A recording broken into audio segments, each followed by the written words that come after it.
আসসালামু আলাইকুম। Canva part 2 এ আপনাদেরকে স্বাগতম। আমরা গত পর্বে দেখেছি কিভাবে ক্যানভা অ্যাপ্লিকেশনটি ব্যবহার করতে হয় বা এই অ্যাপ্লিকেশনের ফিচার সম্পর্কে। তো আমরা আজকে দেখব ক্যানভা অ্যাপ্লিকেশনের টেক্সট যে ফিচারটি আছে সেটি সম্পর্কে।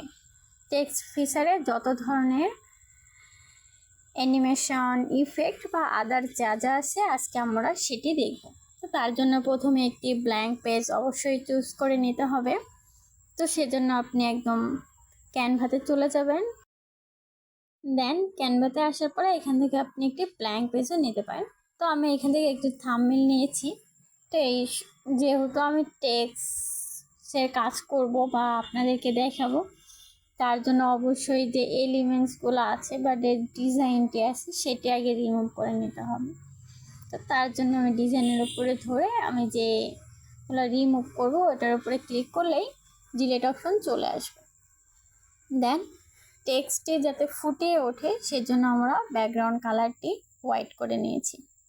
দেন এবার আমরা টেক্সটে ক্লিক করব। টেক্সটে আসার পরে এখানে আপনি অনেক ধরনের টেক্সট ডিজাইন পেয়ে যাবেন। তো এখান থেকে যদি এই টেক্সটটি আমি সিলেক্ট করি তাহলে আপনি যে টেক্সটগুলো লিখবেন সেটি একদম সেম এই আকারে হয়ে যাবে। তো তার জন্য প্রথম অবস্থায় যে টেক্সটটি আপনি যে ডিজাইনটার উপরে টেক্সটটা নেবেন তো সেটার উপরে ক্লিক করতে হবে।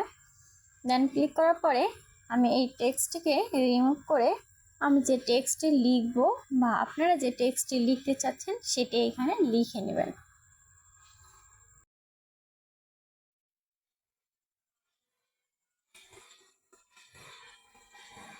তো আমার টেক্সটে এখানে লেখা হয়ে গেছে। তো এবার চলুন আমরা এই টেক্সট যে ফিচার আছে এটি সম্পর্কে জানবো।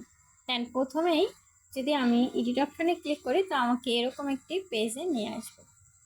তো এখান থেকে ম্যাজিক রাইট, তো আপনি এখান থেকে যে কোনো ধরনের রাইটকে ম্যাজিক করে নিতে পারেন, যেটাকে অ্যানিমেশন বলা হয়। দেন এই অপশনতে ক্লিক করলে আপনি ইটালি, বন্ড বা আদার্সভাবে আপনার লেখাটি কনভার্ট করতে পারবেন। দেন আমরা কালার্সে ক্লিক করে দেব। কালার্সে ক্লিক করার পরে আমাদের সামনে এখানে অসংখ্য কালার চলে আসবে। তো আপনি যে কালারটি আপনার পছন্দ আপনি সেটি ক্লিক করে এখানে অসংখ্য কালার আছে, আপনি কালার সিলেক্ট করে নিতে পারবেন। অথবা আপনি চাইলে যে কোনো ধরনের লেখাকে বা আপনার যদি আদার্স টেক্সট থাকে তো আপনি আদার্স কালার্সে আপনার টেক্সটে অ্যাড করতে পারেন। দেন এখান থেকে আপনি ইটালি, বন্ড বা আপনার যেরকম ইচ্ছা আপনি এখান থেকে ঠিক সেটি সিলেক্ট করে নিতে পারবেন। দেন এখান থেকে আমি কালারটি চেঞ্জ করে নিয়েছি। তো কালার চেঞ্জ করার পরে টেক্সট স্টাইল এখানে যদি ক্লিক করি তো আপনার এখান থেকে অসংখ্য টেক্সট স্টাইল পেয়ে যাবেন। দেন আমরা আবার টেক্সট অপশনে চলে আসব। টেক্সট অপশনে আসার পরে এখানে অ্যাডে হেডিং লাইনস, হেডিং লাইনটা কখন ব্যবহার করা হয়, যখন আমরা কোনো কিছুকে হেডলাইন হিসেবে ব্যবহার করি বা যে আমাদের যে মূলত বইগুলো থাকে বইয়ের উপরে যে হেডলাইন থাকে বা এরকম যে ডিজাইনগুলো আমরা করব সেটির উপরে হেডলাইনটি ফুটিয়ে তুলব। তো তার জন্য আমরা অ্যাডে হেডিং লাইনটি ব্যবহার করি। হেডিং লাইনটি ব্যবহার করার ফলে আপনার যে লেখাটি সেটি একদম স্পষ্ট আদার্স লেখার থেকে ভিন্ন বা ফুটে উঠবে। তো এই জন্য মূলত হেডিং লাইনটি ব্যবহার করা হয়। তো এখানে আমি আসসালামু আলাইকুম লিখে নিয়েছি। দেন কালার্সে ক্লিক করে দেব। কালার্সে ক্লিক করার পরে এখান থেকে যে কালারটি পছন্দ আপনি দেখে দেখে সেই কালারটি সিলেক্ট করে নিতে পারবেন। তো এইভাবে আপনি কালার চেঞ্জ করতে পারবেন। দেন ইটালি বা বন্ড আপনার যে স্টাইল প্রয়োজন বা আপনি যে স্টাইলে লেখাটি কনভার্ট করতে চাচ্ছেন সেটির উপরে ক্লিক করলে আপনি কালার পরিবর্তন হয়ে যাবেন। তো আমি এখানে ক্লিক করার পরে এখানে কিছু একটা লিখবো, তো হাই লিখেছি, দেখুন কালারটি একদম পরিবর্তন হয়ে গেছে। দেন ইটালিতে ক্লিক করলে তো দেখতে পাচ্ছেন লেখাটি ইটালি হয়ে যাচ্ছে। তো এভাবেই আপনার যে টেক্সটটি প্রয়োজন বা আপনি যে ডিজাইনটি করেছেন সেখানে আপনার টেক্সটটি কীভাবে কনভার্ট করতে চাচ্ছেন তো সেটি চুজ করে আপনি এখান থেকে লিখে নিতে পারবেন।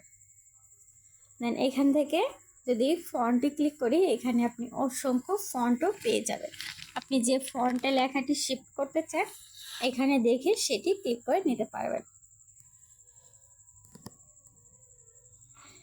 তো দেখুন আমি এই ফন্টটি চেঞ্জ করে নিয়েছি। তো এইভাবে আপনার যে ফন্টটি পছন্দ আপনি এটা দেখে এখান থেকে চেঞ্জ করে নিতে পারবেন।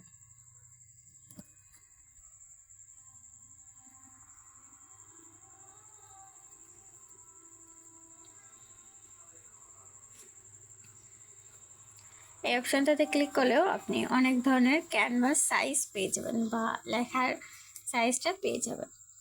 এটাতে ক্লিক করলে আপনি দেখতে পারবেন যে আপনার লেখাটি কোন স্টাইলে আছে। আপনি এখান থেকে বেবি বা সাপোর্টিং লাইন যে কোনো সাথে কনভার্ট করে নিতে পারবেন।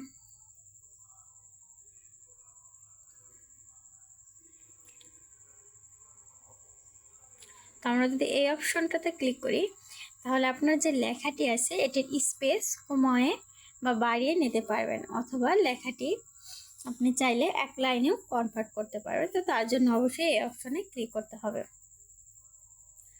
তো সেমভাবে আমি এই অপশন থেকে দেন ইফেক্টে ক্লিক করব। ইফেক্টে ক্লিক করার পরে আপনার টেক্সটের অনেক ধরনের ইফেক্ট পেয়ে যাবেন। তো এখান থেকে আপনি আপনার টেক্সটটিকে যে ইফেক্টে কনভার্ট করতে চাচ্ছেন সেটি দেখে এখান থেকে ইফেক্টটা চুজ করে নিতে পারবেন। দেন এখানে শেপে ক্লিক করার পরে এখানে আপনি দুই ধরনের শেপ পেয়ে যাবেন। তো এখান থেকে যদি আমি এই শেপটিতে ক্লিক করি তাহলে আমাদের লেখাটি এরকম হয়ে যাবে। দেন অ্যানিমেশনে ক্লিক করলে আপনি যে আপনার যে টেক্সটটি এখান থেকে আপনি অনেক ধরনের অ্যানিমেশন পেয়ে যাবেন। আপনি এখান থেকে দেখে আপনার যে অ্যানিমেশনটি প্রয়োজন সেটা এখান থেকে সিলেক্ট করে নিতে পারবেন। তো এখান থেকে আমরা একটু দেখে নিব যে আসলে কোন অ্যানিমেশনটি সিলেক্ট করলে আমাদের টেক্সটটি কিভাবে আসবে। তো এখানে কিন্তু চমৎকার অ্যানিমেশন আছে। আপনার প্রেজেন্টেশনটাকে একদম ফুটিয়ে তোলার জন্য টেক্সট অ্যানিমেশন কিন্তু খুবই গুরুত্বপূর্ণ। তো যেহেতু আমরা আজকে টেক্সট সম্পর্কে জানবো, তো এটি আমার মনে হয় যে টেক্সট অ্যানিমেশন একদম আপনার লেখাটিকে একদম আকর্ষণীয় করে ফুটিয়ে তুলবে।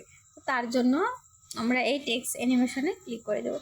এখানে কিন্তু অসংখ্য অ্যানিমেশন আছে, টুলস আছে। তো আপনি এখান থেকে দেখে আপনার যে অ্যানিমেশনটি প্রয়োজন আপনি সেটি এখান থেকে ক্লিক করতে পারবেন। আবার আপনি চাইলে এইখানকার যে অ্যানিমেশনগুলো আছে এগুলোও ব্যবহার করতে পারবেন। তো এখান থেকে দেখে আপনার যে অ্যানিমেশনটি প্রয়োজন আপনি সেটি সিলেক্ট করে নেবেন।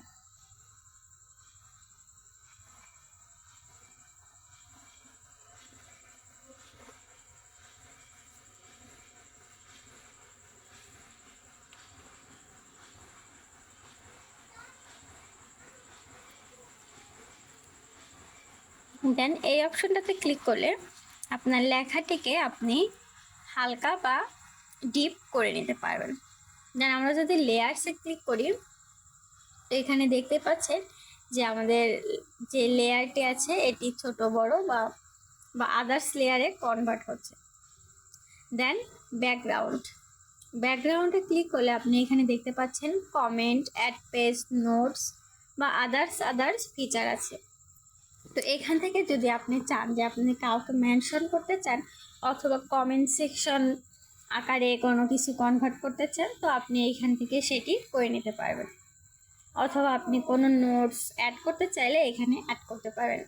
আপনি যদি চান যে কোনো পেজ অ্যাড করবেন তাহলে আপনি একটি পেজও এখানে অ্যাড করতে পারবেন, একটি না একাধিক পেজ অ্যাড করতে পারবেন, অথবা copy link to the page. তো এখান থেকে আপনি পেজে কপিও করে নিতে পারবেন। তো টেক্সট সম্পর্কে মোটামুটি যতগুলো ফিচার ছিল আমি আপনাদেরকে জানানোর চেষ্টা করেছি। দেন আপনাদের সাথে দেখা হচ্ছে পরবর্তী ক্যানভা 3 পার্টে। অবশ্যই ক্যানভা সম্পর্কে টোটাল ধারণা রাখার জন্য ক্যানভার প্রত্যেকটি পার্ট প্রথম থেকে শেষ পর্যন্ত দেখবেন। আশা করি ক্যানভা নিয়ে আর আপনাদের কোনো প্রবলেম হবে না। তো ভিডিওটি যদি ভালো লাগে অবশ্যই লাইক, কমেন্ট, শেয়ার এবং সাবস্ক্রাইব করে পাশেই থাকবেন। আজকের মতো এ পর্যন্তই। আল্লাহ হাফিজ।